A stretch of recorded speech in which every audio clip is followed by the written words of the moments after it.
మిత్రులందరూ అన్ని విషయాలు మాట్లాడారు. కానీ కొన్ని నిజాలు కఠినంగా ఉంటాయి. ఇప్పుడు పెద్దలు చంద్రమౌళి గారు అన్నారు, మా ఓట్లు ఆ ఓట్లు అన్ని ఓట్లు కలిపితే కోటి ఓట్లు ఉంటాయని. మరి కోటి ఓట్లు ఉంటే అన్న 85% మున్సిపల్ కార్పొరేషన్ ఎట్లా వచ్చినాయి కాంగ్రెస్కు? మీ కోటి ఓట్లుంటే మీరే అవుట్ సోర్సింగ్ ఎంప్లాయీస్ కావచ్చు, రిటైర్డ్ ఎంప్లాయీస్ కావచ్చు, సర్వశిక్ష అభియాన్ కావచ్చు, లక్షలాది మంది నిరుద్యోగులు కావచ్చు. 2.5 సంవత్సరాల క్రితం ఈ దుర్మార్గులు అవినీతి మాటలు నమ్మి, అబద్ధాలు నమ్మి మీరు గద్దెనెక్కించి 2.5 సంవత్సరాల తర్వాత కూడా మీరు గుణపాఠం నేర్కపోతే ఇట్లాంటి ధర్నాల వల్ల ఏం ఉపయోగం వస్తుందన్న? మాకు కంఠశోష, మీకు ఒక time waste.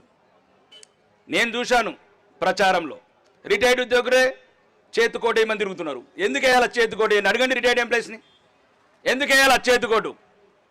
Out sourcing employees తిరుగుతున్నారు చేతికోటు వేయాలని, అడగండి వాళ్ళని. ఏం చేసింది కాంగ్రెస్ ప్రభుత్వం? ఎందుకు వేయాలా ఓటు? అన్న, రాజకీయ నాయకులకు ఒకటి గుణపాఠం, దేంతో కూడా రాదన్న. ప్రజాస్వామ్యంలో అన్నిటికైనా పదునైన ఆయుధం, అన్నిటికన్నా మీరు ఈ తరుణాలు కాదు, ఇట్లా కాదు, ఒక్క నిమిషం ఆలోచించండి అన్న. పోలింగ్ బూత్లోకి వెళ్ళినప్పుడు ఎట్లా భయపడతాడన్న ఈరోజు రేవంత్ రెడ్డి? గద్దెనెక్కిండు, అబద్ధాల కోరు, అవినీతి పరుడు, అహంకారి. ఒకటా రెండా? కసాయి కాంగ్రెస్. మీరే కాదు, రోజు మేము శాసనసభ్యులైన నుంచి మీరు తిరుగుతుంటే మా కళ్ళకే ఎరుపస్తున్నది. లాస్ట్కి మోసపూరిత ప్రభుత్వం ఈ 60-70 ఏళ్ళ వృద్ధులను కూడా వదలట్లేదు. ఇంక ఎవరిని వదులుతాడు ఈ రేవంత్ రెడ్డి అని? మీరు మళ్ళీ రాజకీయ క్షేత్రంలో జరిగే ఎన్నికలల్లో కాంగ్రెస్ పార్టీకి గుణపాఠం చెప్పాలంటే అందరికీ చెప్తున్న రాష్ట్ర వ్యాప్తంగా, దయచేసి మళ్ళీ మోసపోకండి. మోసం చేయటమే రేవంత్ రెడ్డి లక్షణం, మోసం చేయటమే కాంగ్రెస్ లక్షణం.